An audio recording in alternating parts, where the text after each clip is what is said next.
Welcome to the Full Nielsen. Today I'm going to be reviewing the Vortex Razor HD Gen 2 line of rifle scopes. I will be reviewing both the 4.5 to 27 power model, which has a 56mm objective lens, that's this one here on the table, and also the 3 to 18 power model, which has a 50mm objective lens. The first thing I want to talk about is the glass quality. The glass quality in these rifle scopes is excellent. There's no tunneling to speak of at 4.5 power, and on 27 power, or the maximum magnification of 18 power on the 3 to 18 power model, you still have perfect edge-to-edge clarity, great glass quality. The eye box is very forgiving if you're coming from something like a Vortex PST, Burris XTR2, something like that. The eye box is better, the glass quality is better. You're going to notice a significant performance increase, both in optical quality, the eye box, everything, over those scopes that are around the $1,000 to $1,200 price point. This is really where the point of diminishing returns begins when it comes to optical quality. You could spend 2 or 3 times the price and have a variety of people who don't know the price take a look through various rifle scopes in a comparison, and most people would see little, if any, difference. Okay? So this has what I would consider to be tier 1 glass. Glass quality is excellent. Next thing I want to talk about is the reticle. The reticle design in this rifle scope is one of my favorites. I have talked about this in some of my other videos. This particular model has the EBR-2C Reticle, which is what I would recommend, and it is an excellent reticle. It has all the stuff you need and none of the stuff you don't. Unlike some of the Horus reticles, which are unbelievably cluttered and busy, this reticle has all the stuff you need to work within the reticle. 10 mils worth of holdover in the MRAD version, which is what I'm using. 2/10 of a mil for these little dots. The bold dots are a full mil. I'll show you here a little closer. You can kind of see this bold dot. That's a full mil. There's another bold dot here. You can't really tell in the picture. It's very obvious in the rifle scope that's a full mil. The little marks in between that aren't as bold are 1/10 of a mil. Then you have full mil hash marks, half mil hash marks in between, and a full 10 mils worth of holdover within the reticle. So it offers you a huge level of functionality without being too busy. You can work just within the reticle if you want to for long-range hunting, precision rifle shooting matches, stuff like that, without dialing anything on your rifle scope itself. You can get out to 1,200–1,300 yards with 7mm, 300 Win Mag, a lot of the 6.5, 6mm variants. You'll be out beyond 1,000 yards with this reticle. You can do it all within the reticle. So excellent reticle design, one of my favorites. I'm a huge fan of the reticle design. The turrets. These L-Tech turrets on this scope are some of my favorite turrets of any that are out there at any price point. They are locking turrets, and in order to lock them, you just push them down. They're locked right now. Can't turn them. To unlock them, you just pull them up. Like that. Sorry, couldn't see. Wasn't sure if I had it locked or unlocked. But anyway, pull them up to unlock them. And then you can use them just like normal. Lock them, throw the gun on your back. Don't have to worry about things getting bumped, it coming unlocked and accidentally spinning your elevation or windage knob. It also has a 0 stop, so in the event that you do, or if you just want to make sure that nothing's gone wrong, you can double check it with your 0 stop. But I am a huge fan of that simple design. This has been an issue on tactical scopes for a long time, and the solution in the past has always been, well, we'll just make it have a 0 stop so we can spin it back to 0. That way you can verify your 0, and we won't worry about it getting spun because you'll just get out to where you're getting ready to shoot, go ahead and double check from your 0 stop and dial it back up from your 0 stop, and you're good. With this, you could actually have something dialed, lock it, transport it. You don't have to worry about it having been bumped. So they basically solved that issue completely on this rifle scope. Locking windage, locking elevation, pull up, push down. Then on top of that, they also have locking illumination. That's this little ring right here. Pull it out to adjust it. It has marks between each illumination setting and off setting, which is great. Some companies don't do that, which is ridiculous. Anyway, So you can set it where you would probably be most likely to use it. For mine, it's between 10 and 11 on the off mark.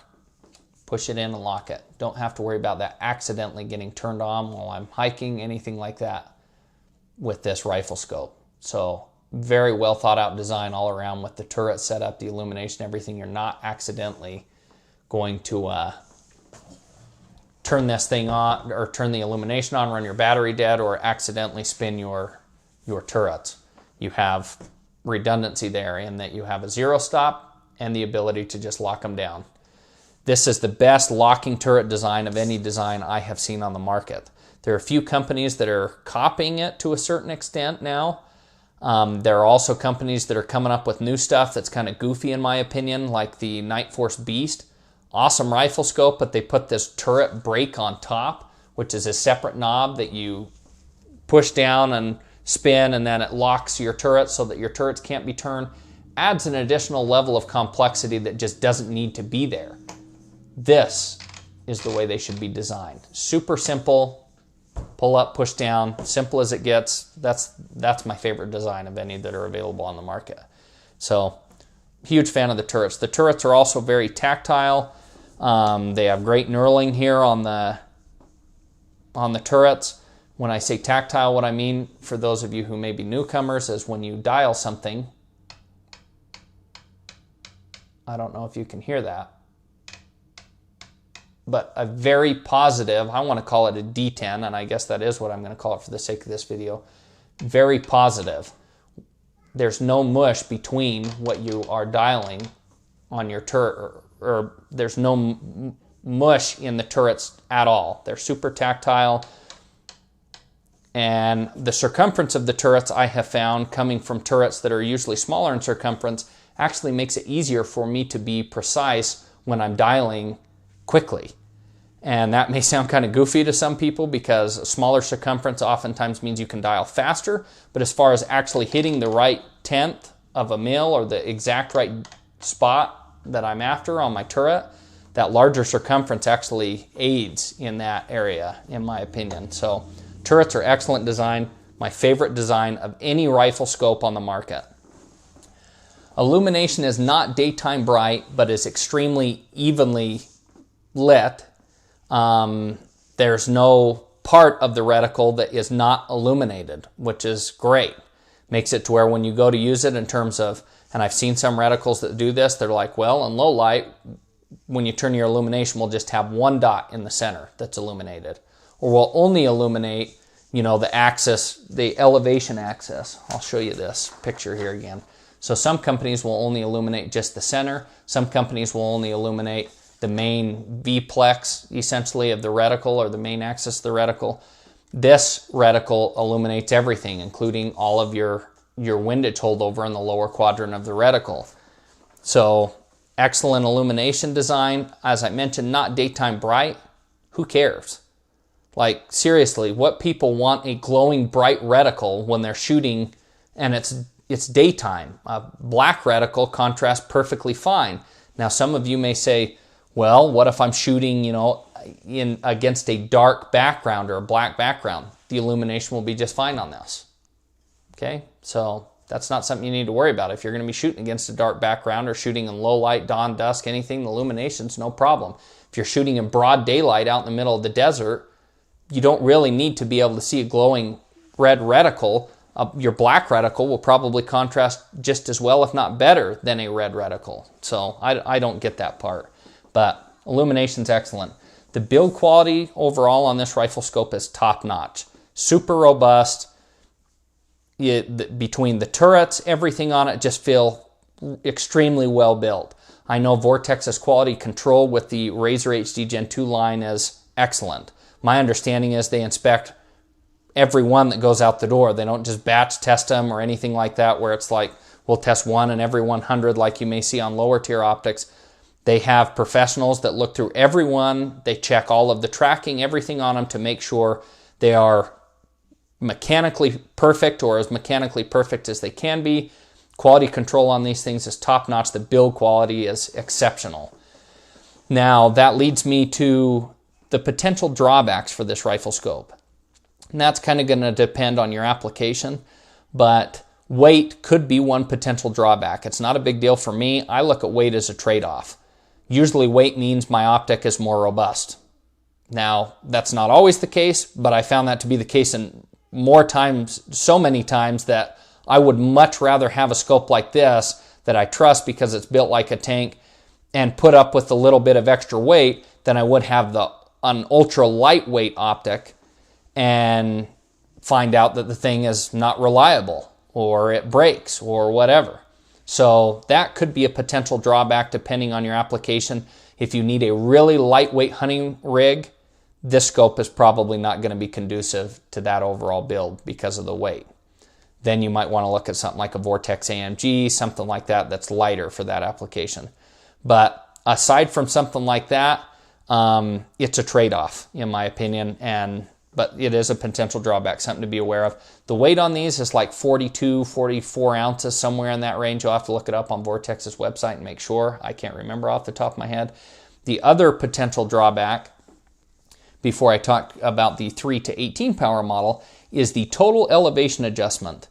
The total elevation adjustment on these rifle scopes internally, and what I mean by that, I'll show you what this looks like.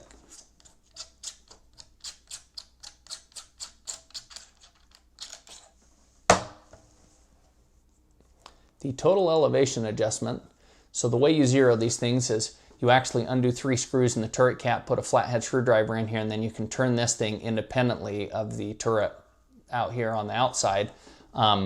So you're actually adjusting the internal adjustment, and then you just tighten your screws up and it locks to this internal adjustment. Internally on Vortex's website, they say that this scope in MRAD is like 32, 33 MRAD. Off the top of my head, it's something like that. 32, 33 MRAD worth of total internal adjustment. That's to get it zeroed. Once you've got it zeroed, the maximum amount of elevation adjustment you can get, no matter what type of a base you're running, is 28.5 mils worth of adjustment. So on this scope, I'm running a 55 MOA base, or I mean on this setup, I've got a 55 MOA base, and still the absolute maximum amount of adjustment I can get out of this thing is 28.5 mils. Even though what I was really hoping to be able to get was, substantially more than that. I wanted to get the maximum, pretty darn close to what the total this thing has available internally. And I'm probably a mil or so off of having this thing completely bottomed out, maybe 2. So that would give me 31 mils to 32 mils worth of total adjustment with this base. But because of the way this LTEC turret system works, I only get 28.5. So running any base over 50 MOA is a waste of your time, just so that you're aware. Most people probably aren't going to be doing that because most people will be using a scope like this for precision rifle shooting matches, hunting, target shooting. But if you're doing really long range shooting where you're shooting between 2,000 and 3,000 yards, in my case with my 300 mag, shooting beyond, this will get me out with the holdover and the reticle to 2,650 yards or so at my elevation. If I want to go beyond that, I could use the internal adjustment and unlock this and actually go beyond that, but that's not the way it's supposed to be run. It wouldn't make any sense to do that. It's just a huge hassle. You really should be looking at a rifle scope that just has more elevation adjustment. So that's the only potential drawback that I can see. That's my only qualm with it. I have no issue with the weight, but for my application where I am trying to get just as far as I possibly can, it would be nice if I could use all of that internal adjustment on my turrets externally. I don't know if that's because of the rev indicator or what they've got mechanically in here that prohibits you from being able to dial more than 28.5 MRAD, but there's something that won't allow you to do that. So, as I mentioned, if you buy one of these, there's no point getting a base that's over 50 MOA. So a 60 MOA base, like some guys are running on with some of the Night Force scopes, 55 MOA base, waste of your time. You may as well use a 50 MOA base and you'll be better off that way. Now, there's one other thing I want to talk about with both this, with the 3 to 18 power model, and I don't recommend that model, so I'm going to explain why right now.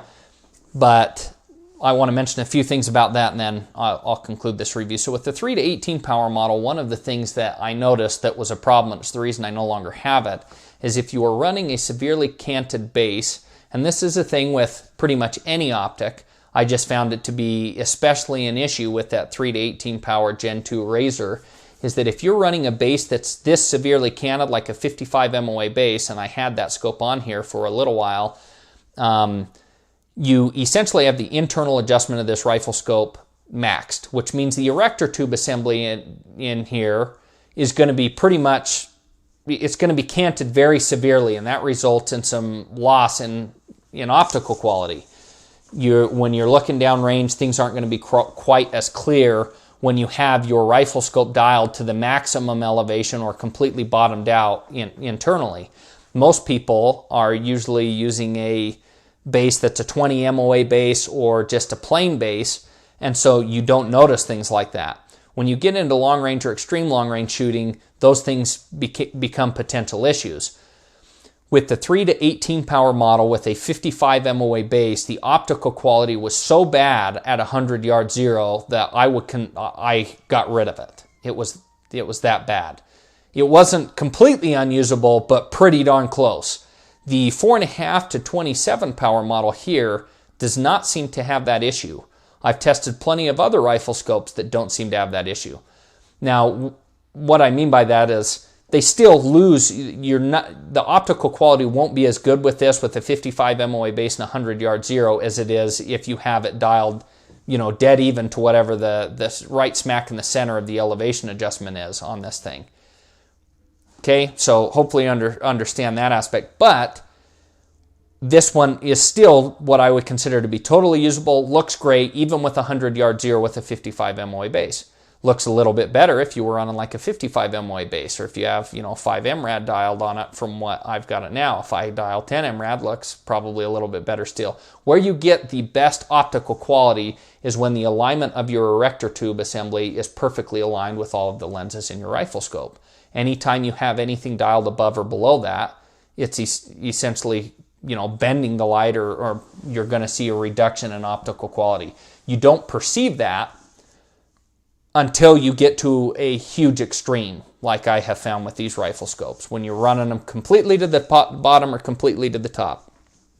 So, with that being said, I do not recommend the 3 to 18 power model unless you're not running anything more than maybe a 20 MOA base.